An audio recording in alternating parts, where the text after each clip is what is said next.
I love that Great. voice. Well, welcome everyone. Yes, we're recording. It's Good. official. Welcome everyone and good evening. I'm Kate Rademacher. I know several of you, some of you who don't know me may have heard that I recently assumed leadership of Writing for Your Life. I'm delighted to be here. Typically this is the second Tuesday monthly discussion group, but we're meeting on the first Tuesday of the month this month because of Valentine's Day. And I'm really thrilled and excited that my friend and colleague Kyle is here to be our speaker. So what we're going to do is I'm do a little intro of Kyle so that you know a bit about his background, and I'm going to hand it over to him, and he's going to talk to us about his topic about freelancing, which I know I'm very excited to learn about. And then we'll have about 25 minutes for open Q&A and discussion. So please, as Kyle's speaking, be thinking about any questions you have for him. You can always type them in the chat and I can read them out loud, but we'll also have opportunities for people to come off mute and raise their hands after he's shared his remarks. All right, great. And so I am going to just, again, introduce the Reverend Dr. Kyle Norman. Kyle lives in Kamloops, British Columbia with his wife and son, where he is the rector of St. Paul's Cathedral and dean of the diocese. With 20 years of pastoral ministry under his belt, Kyle has developed a heart for encouraging Christians through times of spiritual discouragement. Kyle's writing career began to flourish in late 2019, around the time he joined Writing for Your Life. Yay. Since then, he has published over 200 articles, blogs, and devotions, and has been an invited speaker at various podcasts and radio programs. All this has taken place as he's continued to grow his own blog and expand his ministry.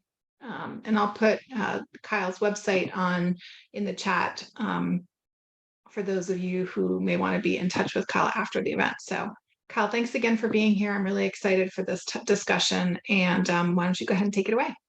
Wonderful. Well, thank you, Kate. As you said, that my writing career took off very much as I got involved with Writing for Your Life. And so this forum and this community here is just absolutely wonderful. And so I definitely encourage you to stick with the Tuesday programs, check out the business of being a spiritual writer, and all of that, because it really is wonderful content to help move you forward. So I want to talk to you about I've called them 4 tips, but really what this is it's a little bit of my journey.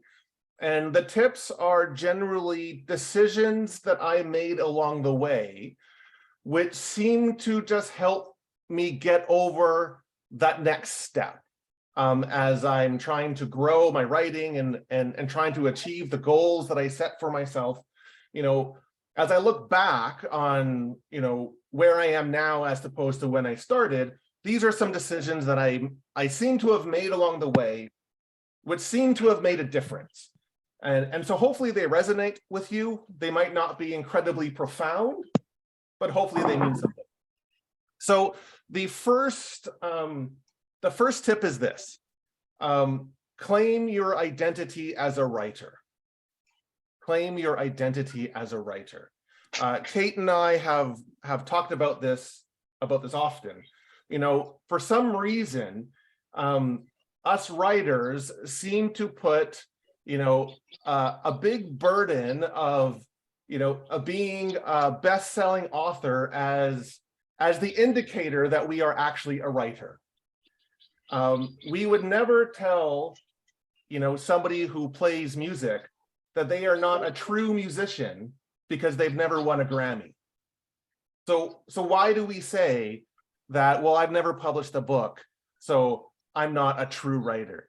Now, for me, I've always wanted to write. I've always wanted to be a writer, but it was never anything I claimed for myself. It was always something that I would, if people would ask, what do you like to do? I would maybe sheepishly put it at the end. Oh, my wife and I, we like to go for walks. I like to read. I like to do this, and I like to write, right? And, and I would never really claim it. I never put it out there. I had a blog for years, which I would tinker at every once in a while, and never do a whole lot with. And so there was a certain amount of frustration about my writing career and my writing life all around that. And I don't know what precipitated this thought within me. But sometime around Writing for Your Life and in 2019, I had this thought that if I wanted others to take me seriously as a writer, then I had to take myself seriously as a writer. And I had to own that title for myself. And I had to claim it. And I had to actually start calling myself a writer. And so I got onto Facebook and created a author's page that I could stick my kind of blogs on. On my website, I changed the tag to, on my blog, changed the tag to, you know, I'm a writer and all that stuff. And I started to own that. It is kind of a scary thing once you start really making that that choice and that public.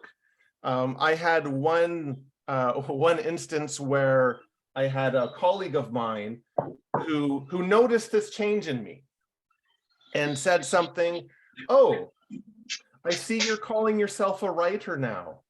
That's interesting." And automatically I felt, oh, right? Like, oh, maybe I shouldn't. And I thought because you kind of feel that way. And I thought, well, no, darn it. I'm a writer. I write. That's the definition of a writer. A writer is somebody who writes. And so claim it. And every once in a while, it still pops up. You know, when I pitched this presentation to Kate, again, it was kind of, you know, sheepishly, oh, you know, I have this thought and all this kind of, right? But no, claim yourself again and again and again. Claim your identity as a writer. And yes, I've had great success in terms of my freelance and what I've done, but all of the success has flowed out of that first decision. And so I don't claim who I am as a writer because of all that. No, I started with that. And so for you, if you're really interested in looking at kind of that freelance opportunity or any sort of writing, claim your identity. That's the first tip. That's the first thing. So secondly, so what did I do after that? Well, so my second tip is email boldly.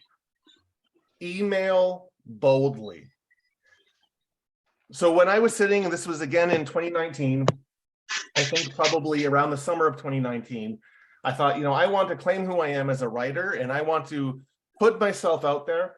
And so I emailed my denomination's blog forum. And they have a little on Medium, they have a little forum and they invite articles and things like that. So I emailed them and just said, can I write? You know, can I send you stuff? And they said, perfect, sure. I emailed another group that I was loosely associated with, which is Renovare Canada, which is kind of like a center for spiritual formation in Canada. And so I emailed them because I saw that they had a blog forum on their website. Hey, can I write for you? And I knew some of these connections and they said, great. So just be relentless, email. And so what that did is that gave me certain places where I could dip my toes into. And so whether it's your church newsletter or your church magazine or your denomination's magazine or something like that, those are great places to start. After a couple months, I thought, all right, what if I did that again? And literally this is what I did. I Googled the top Christian blogs today, and it came up with a list of like 100. And so what did I do? I emailed them. I emailed about, I don't know, 30 or 40 of them. And the email, and I'll just say was, you know, dear so-and-so, I'm reaching out to you as someone, I have the script here. I'm reaching out to you as someone who has found value in the ministry and the resources that you provide. Thank you for all that you do. The purpose of this email is to see if you're accepting content from a guest contributor to your site. And then just a little bit of a bio of me. My name is the Reverend Dr. Kyle Norman. I'm blah, blah, blah, blah, blah, blah, blah, and all this kind of stuff. I write for Renovare Canada. I write for the Anglican Church of Canada. I also have my own blog. Here are some links to some of what I have written. I would very much like the opportunity to speak to you, to see if you would like a topic or all this kind of stuff. Thank you in Christ, Kyle. And here's the links. And that was, again, that was kind of a scary thing. I don't know if they're going to get a hold of me. I don't know if they're going to open their email and think, who is this crazy guy from Canada? No, we're not having him. To my shock and dismay, people responded. And I got some response that said, no, thank you. We don't accept guest contributors, or thank you very much, but we don't think that that's right for our site here, and some just did get back to me. But I had probably 5 or 6 get back to me and say, yeah, we would love for you to write for us. And all different types of sites. One of the places that had responded to me was a place called companioningcenter.org. They are kind of a center for retreats and things like that. And so they got back to me and said, yes, here's the person who's in charge of our content.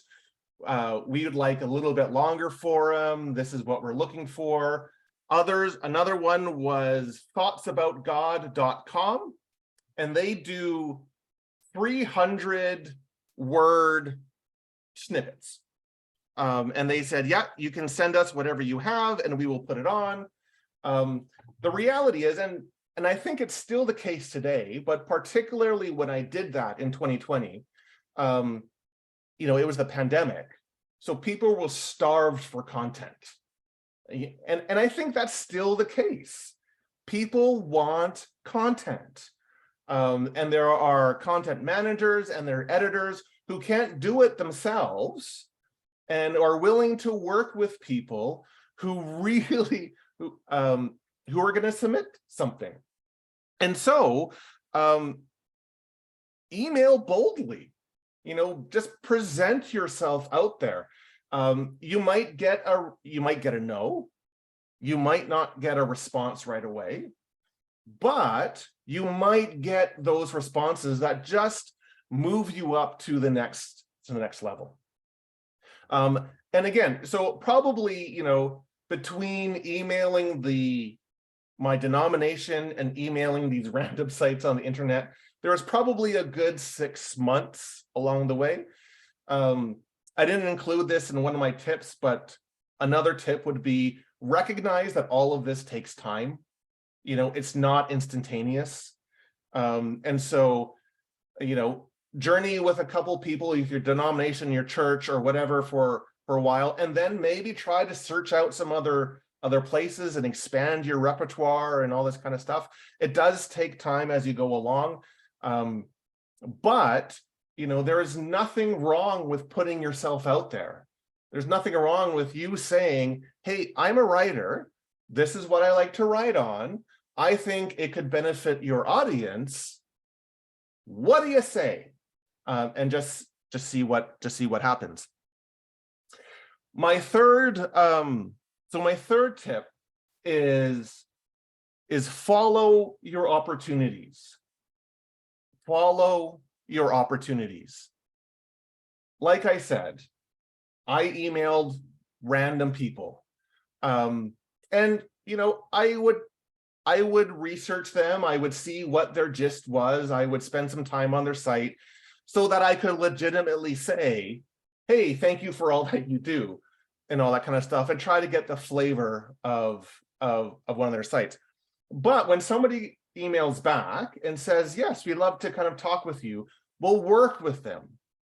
One of the sites that emailed me back was the site crosswalk.com.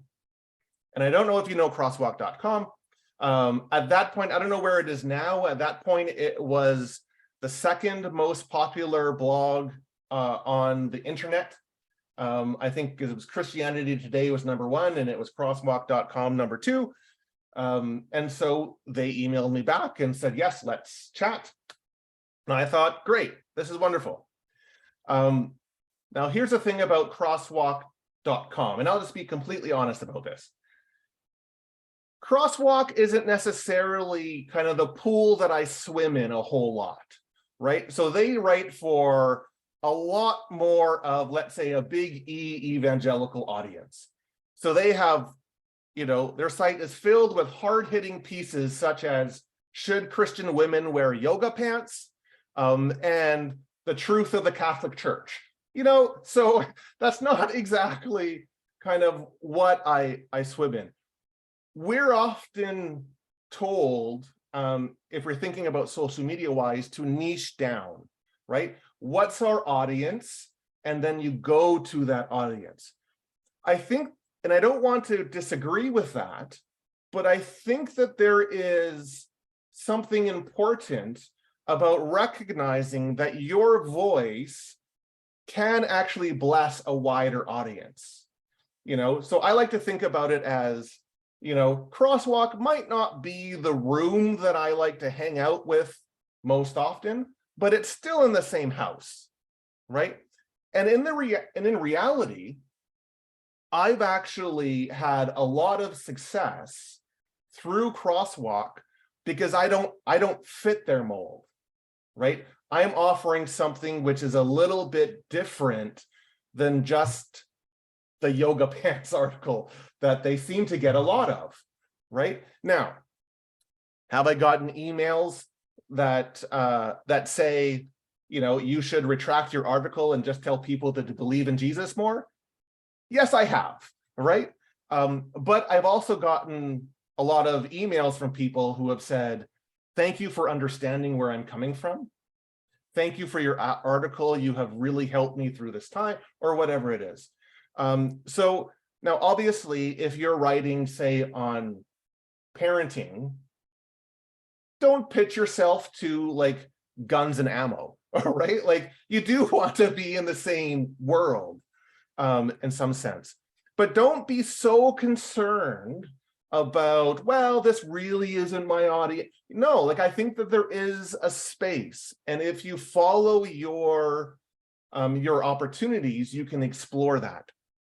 And as I said, I've had a lot of success about that. One of my articles that I wrote, and it was about abusive pastors, reached over 60,000 people and 60,000 some reads. So and I said, I've had people who have emailed me personally about how it's blessed them and how it's cared for them. One of the things that I remember hearing an interview with Blake Shelton, that country music star, and he was talking about his journey of success. And he talked about all the years that he spent opening for other bands. And he said, my main goal was to make their fans my fans. And I think we can kind of do the same thing, right? We can approach Sojourners, Christianity Today, Crosswalk with an attitude of, you know what, it might not be circle to circle, but I can make their fans my fans, and I have something to offer them. And what's happened is through my involvement with Crosswalk, Christianity Today, and so Crosswalk's part of a Salem publishing group, which is an overarching thing. And so Christianity Today contacted me and said, we'd love you to write for us. Oh, all right. And then another site, ibelieve.com, which is still in their contact, we'd love for you to write for us. Oh, okay. Follow your opportunities, right? So I started with Renovare. I started with the Anglican Church of Canada. I started with Thoughts About God. I've kind of transitioned. I don't really do those anymore. Now I do Crosswalk, Christianity.com, and I Believe. So my last tip that I want to say is invest in yourself. I've been very, very blessed that through Crosswalk and all these places, I make a whopping $35 per article. Woohoo! Which, like in Canadian dollars, it's like $1 million. So it's great. The exchange rate goes to my favor. It's not a lot, honestly, but what I've been able to do is treat that as funds that I can then use to reinvest into my writing career. And so what are some of the things that I've done? Well, I've been able to, I take some of those funds that garner over a couple of months, say you work up to $100, and then, okay, well, I'm going to do a Facebook ad. In the writing world, we often talk about building our platform. I hate building platform, right? It's frustrating. How do we grow our Facebook audience or Instagram and all that stuff? Well, unfortunately, ads are the really good way to do that. And so you do a Facebook ad or an Instagram ad and just put yourself out there. The other thing that I've really been able to do with the funds that I get is turn it into paying for a writing coach. So one of the people that I've met through writingforyourlife.com is Erin Healy. And she did a presentation, a second Tuesday presentation on the importance of a writing coach. And so I kind of resonated with her. I asked her a bunch of questions. She seemed to get what I was trying to work at or work towards. And so what I get from the Salem Publishing Group per month essentially pays for her. It may be a little bit extra for an ad or something like that. So I don't have to worry about taking out of the family funds in order to do that. I can kind of just do that as kind of an in and out. And it seems to work really well. And so my writing has gotten a lot stronger. And I've been able to kind of now move to the place of talking with her about, okay, let's think about a book proposal. Where might I be going with this? And let's work towards that. So where I am, when I think about where I am now in terms of a regular writing gig and a writing coach, and I have built, in some sense, this engine that just keeps propelling me forward to where I began in 2019, I'm just amazed. I'm astounded. And you never know what's going to happen. My bio mentioned that I was a guest on a radio program. This was a radio program in Iowa because the person was starting a new program. He was calling it the Plumb Line. And so he Googled what the plumb line, came up with my article that I wrote for crosswalk.com entitled 3 Things to Know About a Plumb Line, because that was the title they gave me. And he said, you'd be a good host, good person to talk about this. Why don't you come on? Fabulous. So you never know where this is going. And so again, it takes time, and I'm just astounded of where I've kind of landed, and I'm excited to see where I'm going to go. And so I think if you start in this way as well, who knows? Who knows in 5 years, 4 years down the road, what's going to be on your resume, what's going to be on your bio as you put yourself out there, as you claim your identity as a writer, and you just follow those opportunities. So those are my 4 tips. That's about 25 minutes, and I think I've run my time. So now I hand that over to you for discussion, comments, questions. Thank you so much, Jordan Powell. I feel blessed by your presentation, and I think you missed your true calling as a writer, coach, teacher on spiritual writing. So this has been great. So just again, everyone, I'm going to open up the floor to questions and comments. Feel free to type questions in the chat, or you can raise your hand or use one of the emoticons at the bottom. I'm going to kick us off with the first question, and then again, feel free to raise your hand if you want to jump in. But first of all, Kyle, again, just that was really insightful and helpful. And My question is sort of part comment and part question, which is, as I was saying right before we got on, one of the things I really appreciate you as a person and as a writer is your positive outlook, which came through this talk and in our other conversations. And I really appreciate that you sort of set reasonable goals, or maybe they're, you set reasonable goals that are a reach but achievable. And then when you achieve them, you feel happy. And that Yeah, sounds like very basic, but I think a lot of writers don't do that. As you sort of said in the beginning, you expect yourself to go to 0 to 120. And so my question, so I really appreciate that. And that again came through in your comments. And my question to you is, do you have a big picture goal? So you have these sort of, incremental goals, building a platform with an ad, making your writer stronger, um, getting the yeah. freelance opportunities that you were talking about, building your buyout. Do you have a bigger goal, and or are you sort of trusting the Holy Spirit that that's sort of the work of the Holy Spirit? So I hope that question makes sense. Thanks. Yeah, it is. And I guess the question is kind of, well, I guess the answer to the question is yes.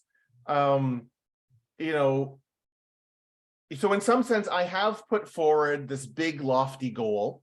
I remember I was talking with some friends, and we were all talking about, kind of what we wanted to create in our own individual spheres. And we all kind of sat around and we decided to do like a dragon's den kind of thing where we pitch ourselves. And so the idea was, okay, let's pitch this big lofty goal that we had. And so the big lofty goal that I had was, hey, I want to be a known spiritual writer in 7 years. I want to be someone that people recognize in some sense. Now, that is the big lofty goal, which I hold up to myself.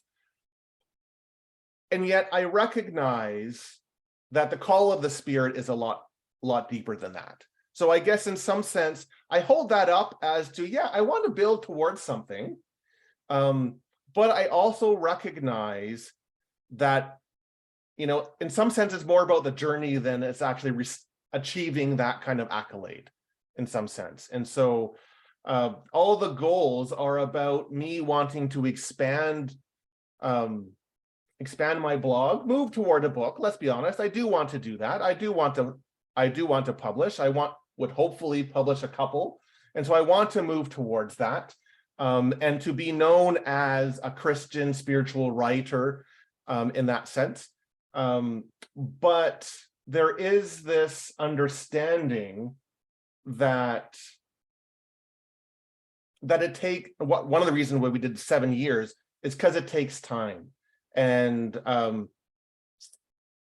Spirit, the wind blows as it will. And so the Spirit moves in the midst of it. And ultimately I will always follow that rather than just try to achieve that goal. If that makes sense. I don't know if that's answered your question.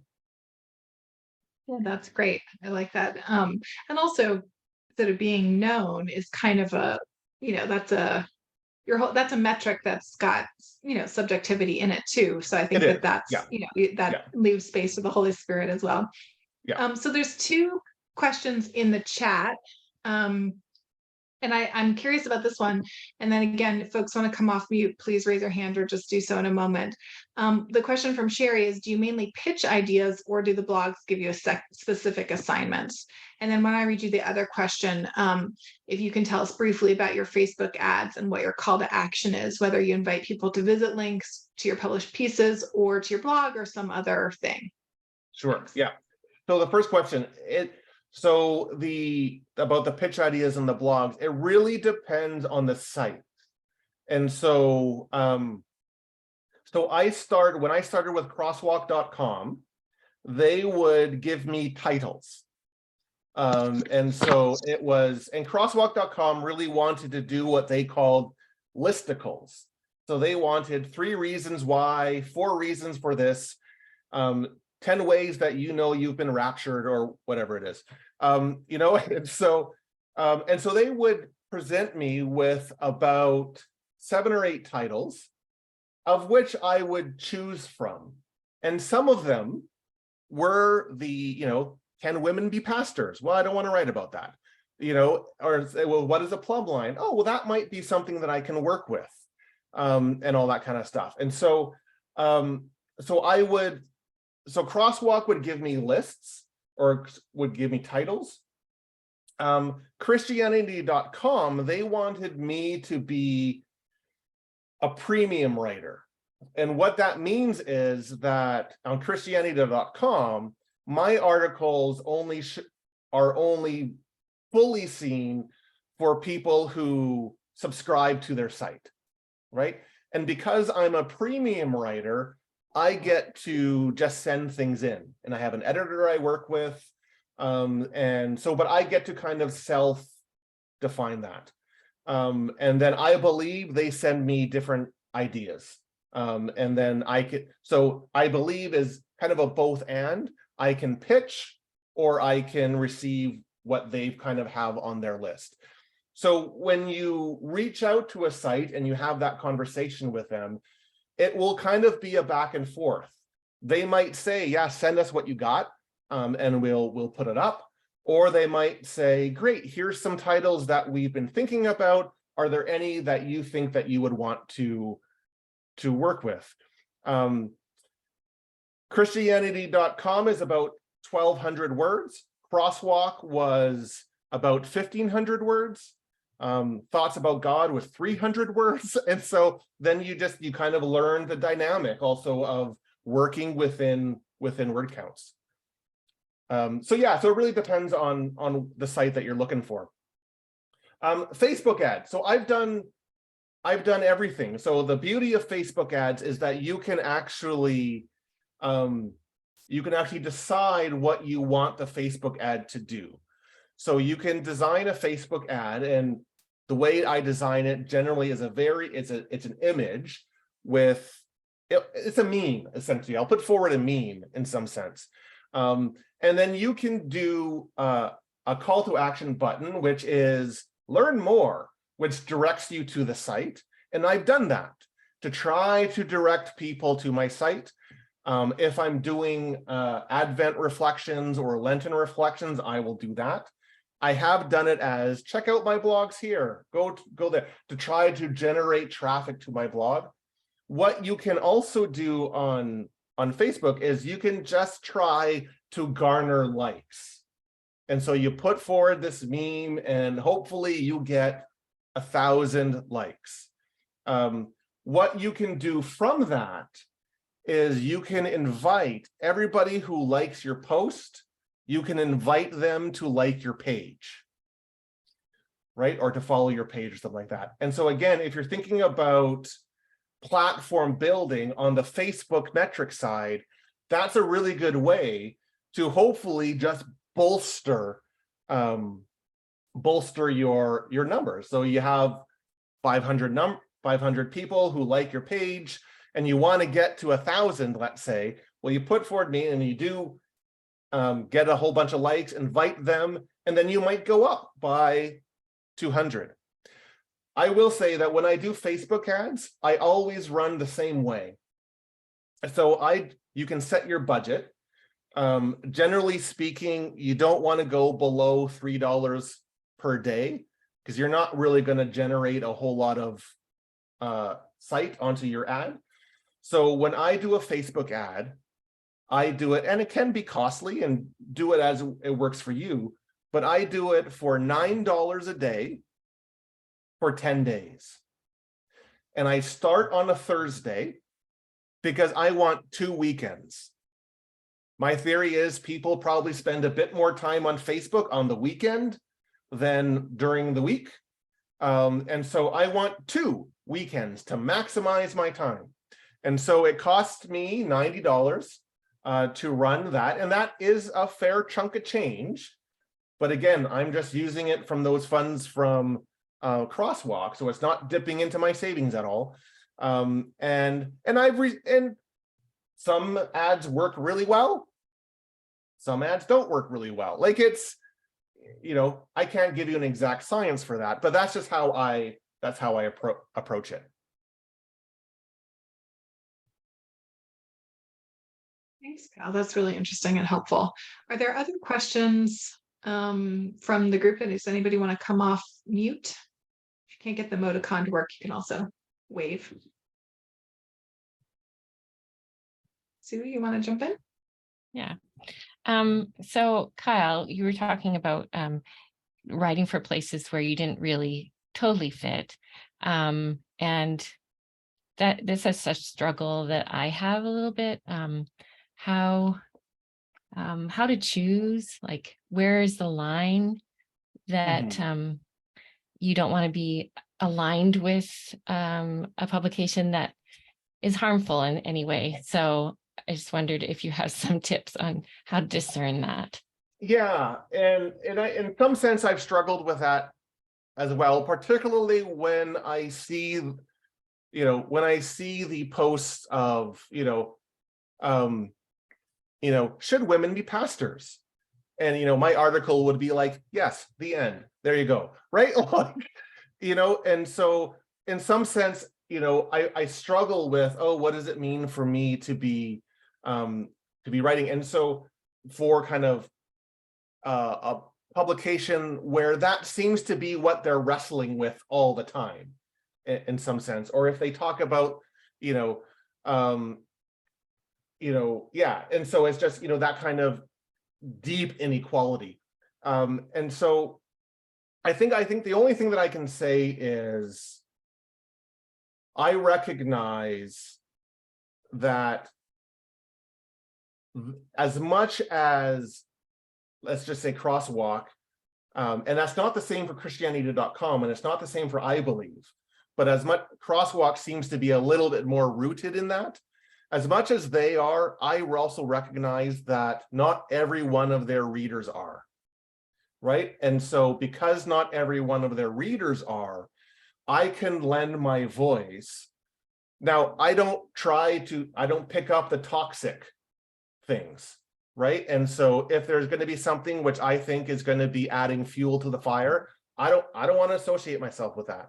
But if there's something where I can, I think, lend a voice which is, I think, more reasoned, more articulate, I think more biblically centered, then I will get into that argument. And as I've said, I think I've received a lot of success from that. And that might be the litmus test for you, right? You put yourself out there and say, okay, I'm going to try this. And if all you get are the trolls, and you don't get anybody coming back to you and saying, thank you so much for writing this, or then, okay, yeah, I don't want to be there anymore, right? For me, because I have been well received and people have said, thank you so much for a different voice here, I think that's kind of why I stay there.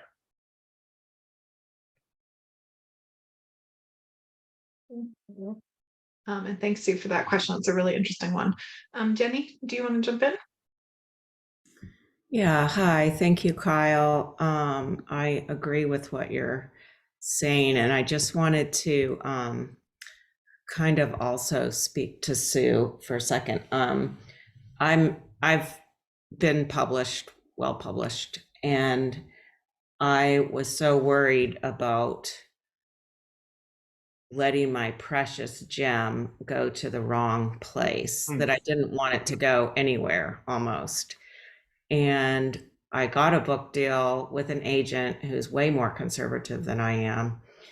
And he got the book deal with a publisher who's, I'm sure, overall way more conservative than I am.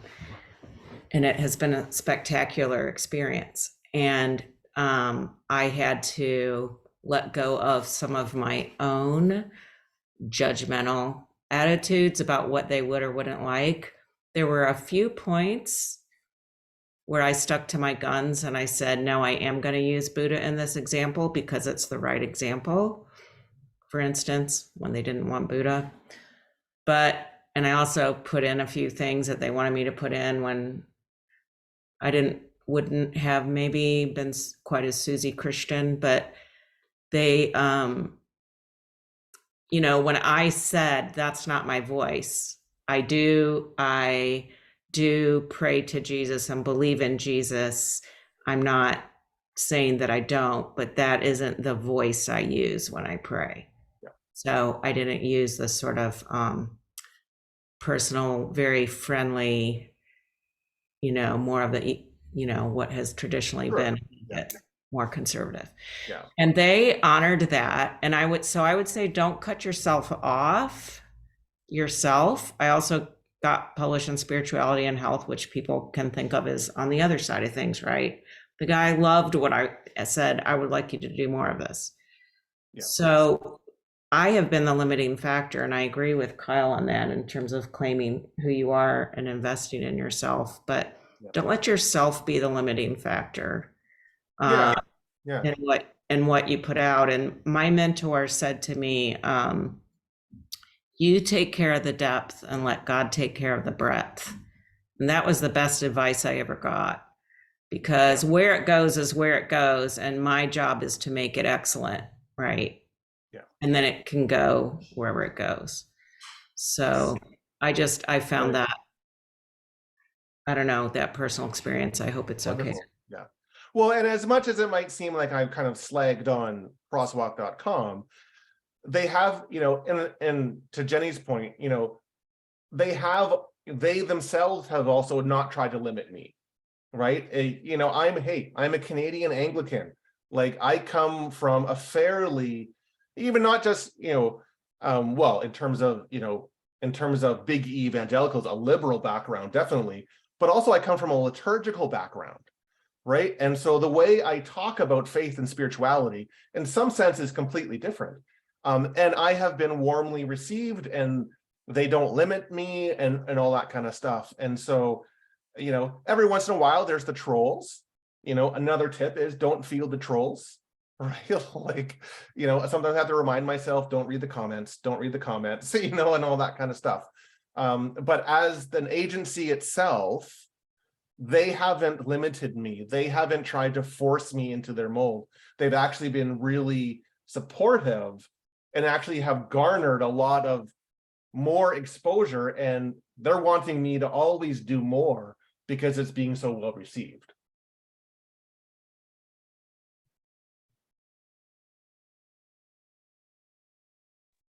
I'm loving this conversation. Thanks. Does anybody else want to ask a question? Lenita, did I see you come off mute? Yes, I did want to ask a question. Yeah, Thank you, please. Kyle. No Thanks so problem. much for the succinct, clear tips, very practical stuff that we could put into action. I did have a question. When you are freelancing, I have tried to guest blog and all of those things, collaborations, to try to not just enjoy the experience and share the information and learn and grow, but also just to try to generate and grow the audience. How important is the little blurb at the end of your article? And are there key things that you put in it that you have seen actual success? Because I've tried different configurations and just don't get any, I guess, any leverage from it. So that's one question. And related to that, do you use keywords in your articles to try to get folks back to your own page? Those are fabulous questions. Okay, so the first question regarding my blurb at the end, I haven't, in all honesty, I haven't given it a whole lot of thought, right? Like, in terms of, I had a basic bio that I kind of ripped from my website, and particularly for Crosswalk, what I really wanted to highlight for them was my training, right? So because I wanted to let them know, not that I'm big on titles, but I wanted them to know, okay, I am ordained, I have a doctorate, and I've been pastoring for 20 years, right? Like, so I wanted to hit those markers that might then just separate me from others, right? And then with a link.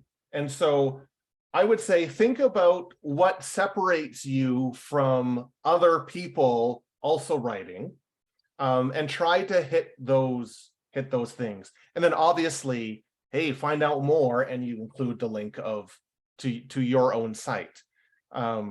Your bio should have a link to your stuff. I don't, well, that shouldn't be the case. I don't use a lot of keywords. So the topic for my blog that I write a lot about is encouraging Christians as they go through spiritual discouragement. So I'm always talking about, hey, when are we frustrated with our faith? When are we discouraged in our faith?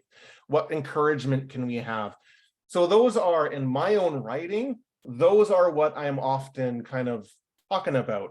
So when I'm writing for Christianity.com or I Believe, I would probably say I actually probably do put in the word discouragement or frustration or whatever, or encourage, probably 90% of the time. And because I'm linking my voice to that overarching theme within whatever topic I have. And so I know on the Business of Being the Spiritual Writer course, you talk about an elevator pitch, right? So what is it that defines you as a writer? If you had to pitch yourself in an elevator, what would you say? And for me, it is this encouragement, spiritual discouragement piece. And so I am bringing that voice in because I'm linking myself to that overall topic. So that would be the only key word that I'm working with often. Those were fabulous questions. Lovely. Thank you. Anybody else come off mute and ask a question? I agree. This is such an interesting conversation. I had one if anything, maybe I Jenny had put one in one the chat, that but I'll I just put in the chat. Oh, And it was Sure. about what do you invest in terms of publications? I mean, I'm not talking about like writing books or writing courses, but like I subscribed to The Atlantic monthly just so I could have a better sense of what was always being put out by them. And same with spirituality and health. I wouldn't have otherwise, but I wanted to shape writing towards what they wanted. And I'm just wondering what you invest in. Yeah, so that way. I will say, the things that I invest in is the Christian Writers Market Guide. That's something that you should pick up. And because that's the whack of publications that, and they tell you if they pay or if they don't pay, who you can reach out to, and all sorts of different ways. And so I invest to that because a lot of my freelance is online. Like there's no crosswalk.com magazine. And so I generally spend more time kind of following the flow of conversations and articles posted on crosswalk.com, Christianity.com, ibelieve.com. Like I try to follow those because that's where I've landed. So I don't purchase a lot of other magazines or anything like that. Also, I'm up in Canada, and so some of that stuff I don't, the voice of Canada is a little bit different than kind of American. So so in terms of buying publications, I don't a whole lot in terms of popular magazines. I spend a little bit more time following the articles of where I am.